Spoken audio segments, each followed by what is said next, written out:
Did you know that your mindset could be the key to achieving wealth?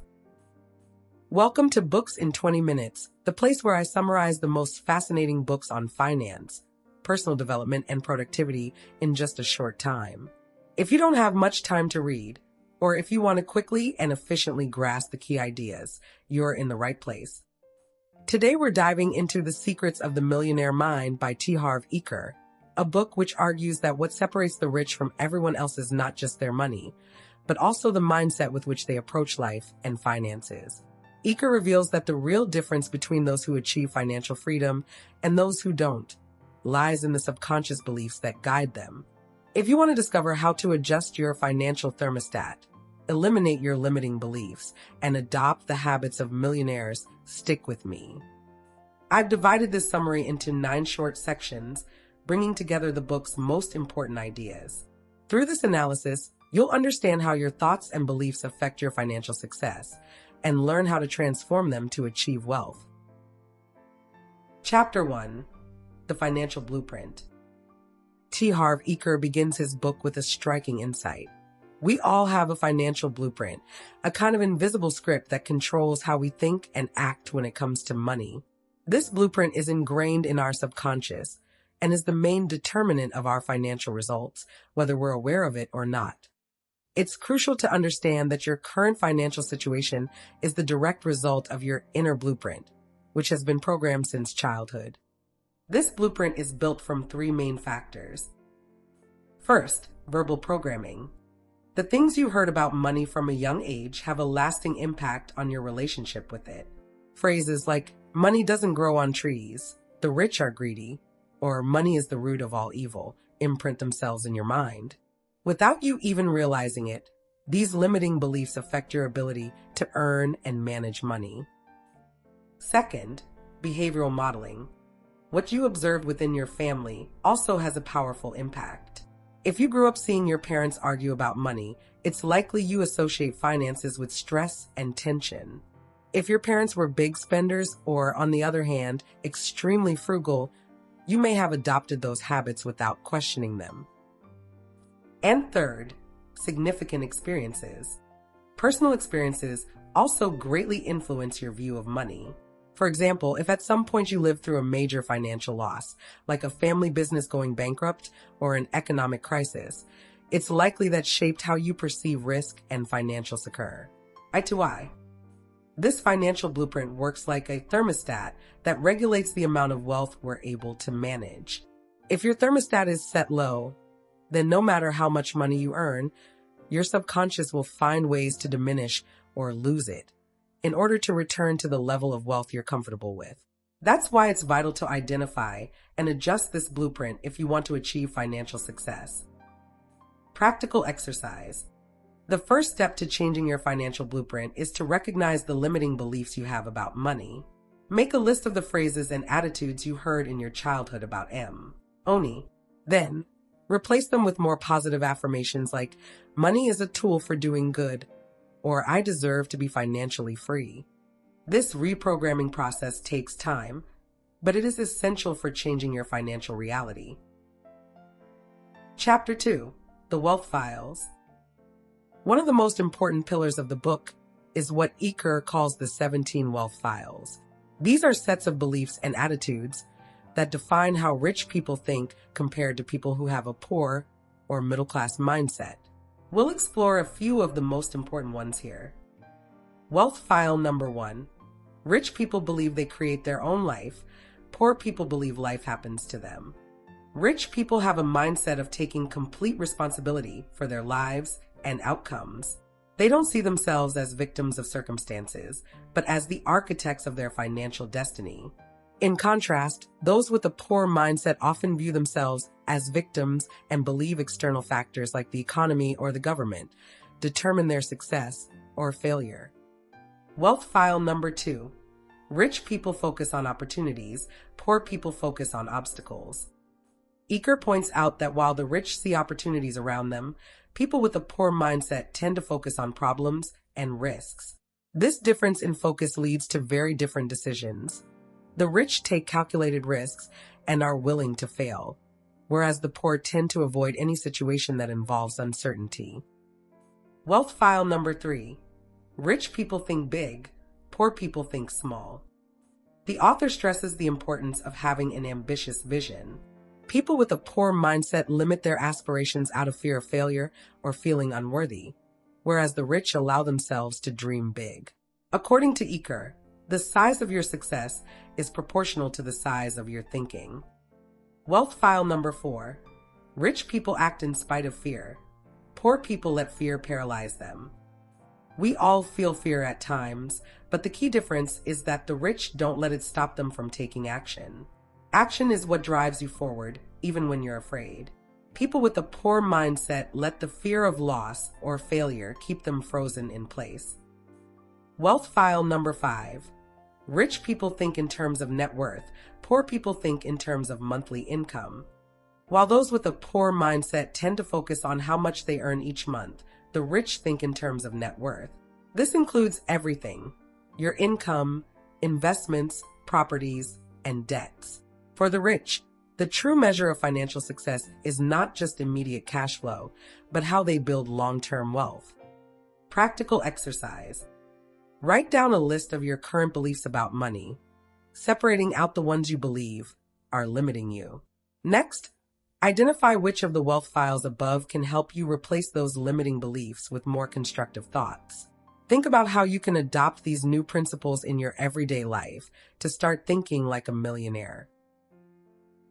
Chapter 3. The Game of Money. The mindset with which we approach money is similar to how we play a game. Rich people play to win, while people with a poor mindset play not to lose. This difference in attitude has a direct impact on financial results. People with a poor mindset are so focused on avoiding risk that they end up making very conservative decisions, which limits their growth potential. They play on defense, trying not to lose what they have, instead of actively seeking ways to generate more. This defensive mentality keeps them in their comfort zone and very often financially stagnant. Rich people, on the other hand, play to win. This doesn't mean they take reckless risks, but that they look for opportunities where others see only obstacles. They are willing to take calculated risks, and most importantly, they know that failure is part of the journey to success. They aren't afraid to make mistakes because they view each error as a learning opportunity. The fear of making a mistake or losing money is one of the biggest obstacles to overcome. However, the rich understand that fear is a natural emotion that never completely goes away. Instead of letting fear paralyze them, they use it as motivation to keep moving forward. Practical exercise. Make a list of the financial decisions you've been putting off due to fear of failure or lack of confidence. Ask yourself, what would I do if fear were not an obstacle? Then choose one of those decisions and take a small step toward it. The important thing isn't that the fear disappears, but that you continue to move forward in spite of it. Chapter 4. The Power of Intention. One of the central ideas of the book is that rich people have a clear vision of what they want to accomplish financially. They know where they want to go and what they need to do to get there.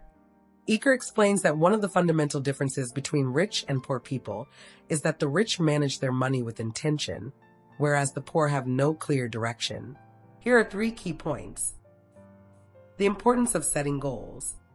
Rich people don't leave their success to chance. They set specific, detailed financial goals, which allows them to establish a clear plan to achieve them. It's not just about saying, I want to be rich, but defining exactly what that means. How much money do you want to earn? In how much time? What are you willing to do to get there? Visualization and affirmations. These are tools that help you reprogram your mind and focus on your financial goals. Visualization means imagining yourself already achieving your goals and enjoying the benefits of financial freedom. Affirmations are phrases you repeat regularly to reinforce your new beliefs. For example, I am a successful, prosperous person, or my financial success is inevitable.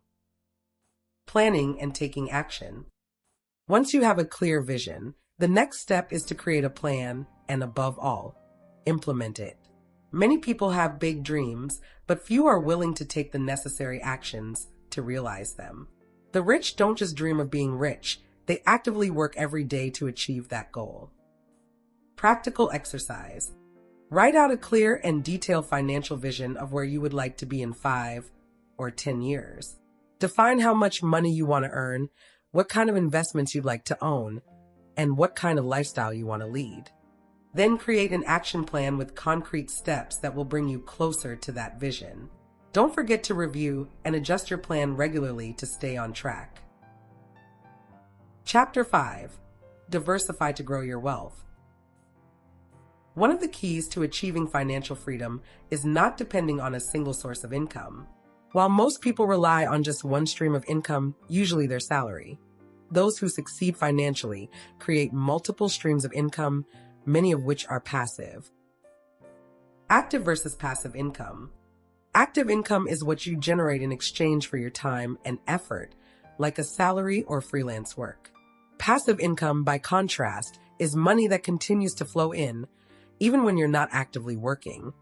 For example, returns from investments, royalties, or rental income from properties. Why passive income is essential. The goal of building passive income is to achieve financial freedom, because these revenue streams allow you to make money even while you sleep. This frees you from the cycle of trading your time for money. Financially successful people accumulate assets that generate passive income over time, which gives them more freedom and stability since they are not relying exclusively on their active work to earn money. Examples of passive income. To attain financial freedom, it's crucial to build a diversified portfolio of income. Possible passive income sources include stock market investments, rental properties that provide monthly rent, online businesses, or income from selling digital or physical products that don't require constant attention. Practical exercise. Make a list of additional income sources you could create. Is there an investment opportunity that interests you? Could you invest in real estate? Or start a side business? Think about how you could begin generating passive income that will let you earn money even when you're not actively working. Chapter 6. How the rich manage their finances. One of the most practical lessons of the book is the importance of money management. No matter how much you earn, if you don't manage your money effectively, you'll never reach financial freedom. This is where Eker introduces the 6-jar system, a simple but powerful method for managing your income. Eker suggests dividing your income into 6 parts, each designated for a key aspect of your financial life. This system helps ensure that you invest, save, and enjoy your money in a balanced way. Jar number 1, 50% necessities. This covers all the basics of daily life, like rent, transportation, food, and utilities. Jar number 2, 10% long-term investments. Money reserved for investing in assets that will generate future passive income, such as real estate, stocks, or investment funds. Jar number 3, 10% long-term savings. This jar is meant to build an emergency fund or save for large future expenses, like buying a house or your children's education. Jar number 4, 10% fun. This jar is for funding things that bring you joy, travel, dining out, leisure activities, or any hobbies you enjoy. Jar number 5, 10% education. Allocated to improving your skills and knowledge through books, courses, seminars, etc. Jar number 6, 10% giving. Dedicated to donations, charity, or any form of giving back to others. This system helps you maintain a balance between enjoying the present and planning for the future. Moreover, by allocating a specific portion of your income to education and investments, you build a solid foundation for long-term financial success. Practical exercise. Start using this 6-jar system right now, no matter how much you earn. In the beginning, it may seem difficult to divide your income into 6 parts, but the important thing is to build the habit. Even if you start with small amounts, the key is to be consistent and have a clear plan for your money. Chapter 7. Change your financial thermostat. One of the most striking ideas in the book is that we all have a financial thermostat, an internal setting that regulates the amount of wealth we believe we deserve and can handle. This thermostat is programmed in our subconscious, and it determines our financial outcomes. If your financial thermostat is set to a low level, then no matter how much money you make, you'll end up finding ways to get rid of it. This happens because your subconscious will bring you back to the level of wealth you're comfortable with. For example, many people who win the lottery end up losing all their money within a few years because their thermostat wasn't prepared to handle such a large sum. To change your financial thermostat, you must reprogram your mind to accept higher levels of wealth. This can be done using techniques like visualization and affirmations. The author suggests spending a few minutes each day imagining yourself living in abundance and making wise financial decisions. In addition, you have to consciously challenge the limiting beliefs that have kept you at a low financial level. For example, if you believe money is evil or that you don't deserve to be rich, you need to replace those ideas with more positive thoughts, such as, money is a tool for good, or I deserve to be financially successful. Practical exercise. Spend a few minutes each day visualizing yourself reaching your financial goals. Do it with as much detail as possible. Imagine what your life would look like if you had the financial freedom you desire. Then write down positive affirmations about money and repeat them out loud each morning. Over time, this will help reprogram your financial thermostat. Chapter 8. The Importance of Action. A recurring theme of the book is that knowledge is not enough. You have to act. Many people read books on finance, attend seminars, or plan their goals, but never take concrete steps to improve their situation. Action is the key that separates the rich from those who only dream about being rich. Eker emphasizes that one of the biggest traps that keeps people from moving forward is paralysis by analysis. This happens when we spend so much time planning or weighing our options that we never actually take action. The rich, by contrast, make decisions quickly and then adjust their strategy if necessary. A common trait among the rich is that they take action quickly. When they identify an opportunity, they don't wait for conditions to be perfect. They act immediately and adjust their course along the way. Eker highlights that financial success requires execution as much as planning. You can't afford to let the fear of failure or the desire for perfection keep you paralyzed. Practical exercise. Think of a concrete action you can take starting today to improve your financial situation. Whether it's opening an investment account, launching a side project, or signing up for a course, the important thing is that you begin to act. The goal isn't to wait until everything is perfect, but to start now and learn along the way. Chapter 9. Generosity in the Cycle of Wealth. This final chapter invites us to reflect on generosity. Just like energy, money has to circulate rather than stagnate. People who have achieved financial success understand that giving to others is not only an act of kindness, it's also an effective way to attract more abundance into their lives. When you share what you have, you create a flow of positive energy that inevitably comes back to you. Furthermore, generosity increases your own sense of abundance. When you give, you feel more prosperous, which reinforces the belief that you will always have enough. This cycle of giving and receiving is fundamental to maintaining a mindset oriented toward wealth. Practical exercise. Make it a habit to allocate a fixed percentage of your income to charity or helping others. Whether it's donating money, offering your time, or helping someone with your knowledge, the important thing is to give without expecting anything in return, knowing that abundance will always find its way back to you. Conclusion: wealth begins in your mind. In summary, The Secrets of the Millionaire Mind by Harv Eker teaches that the true secret to achieving wealth lies not just in financial strategies, but in our mindset. Financial success begins with changing your beliefs and habits regarding money, adopting an abundance mindset, taking consistent and disciplined action, and learning to manage your finances wisely. If you can reprogram your mind to accept higher levels of wealth, be intentional with your financial goals, and act without fear, you'll be on the right path toward financial freedom. Remember that true wealth isn't just about having more money, but about having control over your time and decisions while enjoying a fulfilling life. And with that, we've reached the end of this episode. Thank you for joining me all the way through. I hope you found these insights valuable and that they inspire you to make positive changes in your financial life. If you enjoyed it, I invite you to subscribe to the channel and leave a like on the video. It really helps me continue to create more content for you. If you have any recommendations or book suggestions, feel free to share them in the comments. I'll see you in the next episode of Books in 20 Minutes. Thank you and see you soon.